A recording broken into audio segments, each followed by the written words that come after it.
د هیواد په لویدیځ کې د تېرې ورځې د سختو زلزلو له امله په هرات او بادغیس ولایتونو کې ګڼ شمېر هیوادوال شهیدان او ټپیان شول. د دغو شهیدانو او ټپیانو له کورنیو سره د خواخوږۍ په موخه د لوګر ولایت د اطلاعات او کلتور ریاست په مرکز پل عالم کې د مرستو صندوق ایښی دی. د لوګر ولایت د اطلاعات او کلتور رئیس په هرات او بادغیس ولایتونو کې اوسنی وضعیت خواشینونکی وباله او د لوګر ولایت پر اوسېدونکو او ملي سوداګرو له زلزله ځپلیو سره د مرستې کولو غږ وکړ. دا خیمه د اطلاعات کلتور ریاست په سرپرستي باندې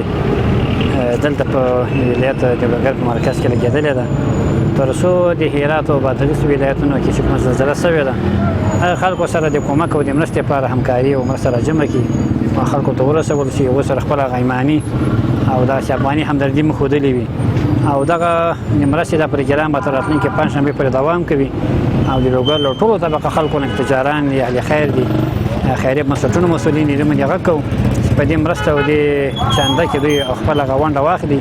تر څو خلکو سره موږ خپله ایماني او افغاني همدردي او شفقت کړی وي. د لوګر ولایت د سوداګرۍ او پانګونې خونې رئیس هم ډاډ ورکوي چې د هرات او بادغیس ولایتونو له زلزله ځپلیو سره د مرستو په موخه د لوګر له سوداګرو او شتمنو سره په ارتباط کې دی او ډیر ژر به خپلې مرستې ورسره وکړي. مسؤل په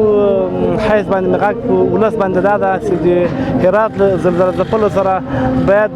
په پوره معنا باندې همکاري وکړو، ولې هغوی موږ غوندې مسلمانان دي، انسانان دي،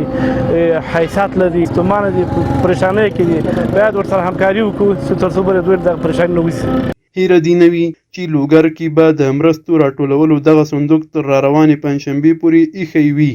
او د مرستو د راټولولو دغه کمپاین به هم ولسوالیو ته وغځېږي.